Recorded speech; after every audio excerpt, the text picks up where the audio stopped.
అందరికీ నమస్కారం. భక్తివాహిని ఛానల్కి స్వాగతం. ఒక్క క్షణం ఊహించుకోండి, మీరొక మహాసంగ్రామానికి సిద్ధమై ఉన్నారు. మీ చేతిలో ప్రపంచంలోనే అత్యంత శక్తివంతమైన ఆయుధం ఉంది.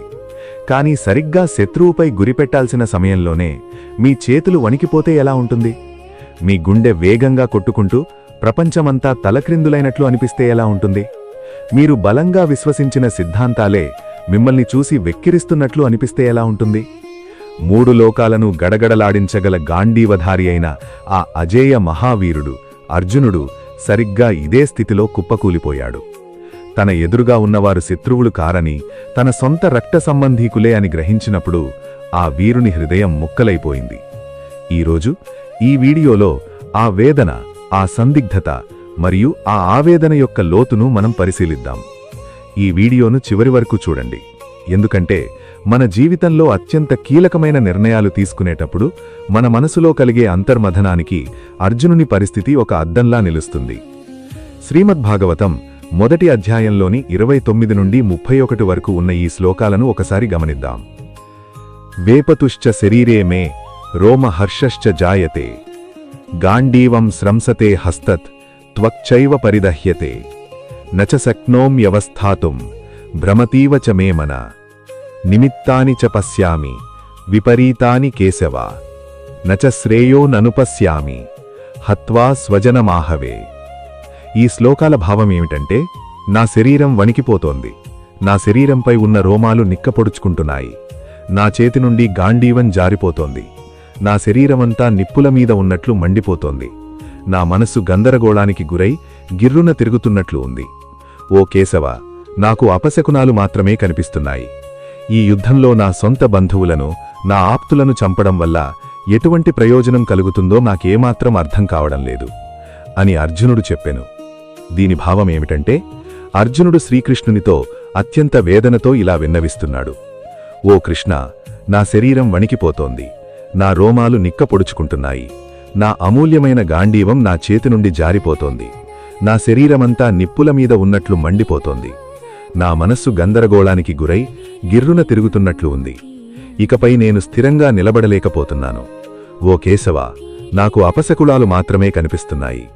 ఈ యుద్ధంలో నా సొంత బంధువులను, నా ఆప్తులను చంపడం వల్ల ఎటువంటి ప్రయోజనం కలుగుతుందో నాకేమాత్రం అర్థం కావడం లేదు. మిత్రులారా, ఇక్కడ అర్జునుని పరిస్థితిని గమనించినప్పుడు మనకొక విషయం స్పష్టమవుతుంది.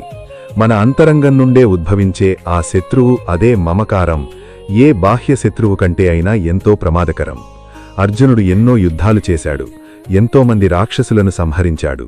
కాని ఇప్పుడు తన గురువులను, పెద్దలను ఎదుర్కోవలసి వచ్చినప్పుడు అతని ధైర్యం పూర్తిగా కరిగిపోయింది.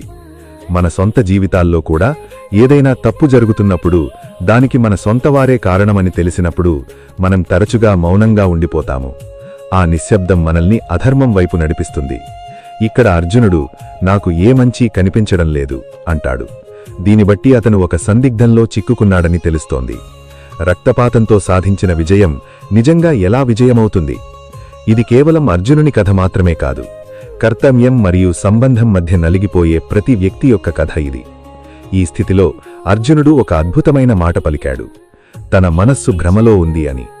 నిజానికి మనం భావోద్వేగాలకు బానిసలమైనప్పుడు మన విచక్షణాశక్తి నశిస్తుంది, మన కళ్ల ముందున్న నిజాన్ని మనం చూడలేకపోతాము. ఇక్కడ కృష్ణుడు అర్జునుని వేదనను నిశ్శబ్దంగా వింటాడు. ఎందుకంటే ఒక వ్యక్తి తన అంతరంగాన్ని వ్యక్తపరిచినప్పుడే అంతర్గత అవినీతిని, భయాన్ని తొలగించే జ్ఞానాన్ని ప్రసాదించగలం. అతని చర్మం మండుతోందని విన్నప్పుడు అర్జునుని అంతర్గత సంఘర్షణ తీవ్రతను మనం ఊహించవచ్చు. అతని ప్రశ్నలో ఒక నైతిక సందిగ్ధత ఉంది. అధికారం కోసం, ఒక రాజ్యం కోసం ఇన్ని ప్రాణాలను బలి ఇవ్వాలా? కాని కృష్ణుడు అతన్ని ఈ క్లిష్ట పరిస్థితి నుండి ఎలా బయటపడేశాడు? జీవితం మనకు ఎన్నో పరీక్షలను అందిస్తుంది. ఈ పరీక్షలలో విజయం సాధించాలంటే మనం మన బలహీనతలను గుర్తించాలి. అర్జునుడు తన బలహీనతను కృష్ణుని నుండి దాచలేదు, అందుకే అతనికి గీతబోధనలు లభించాయి.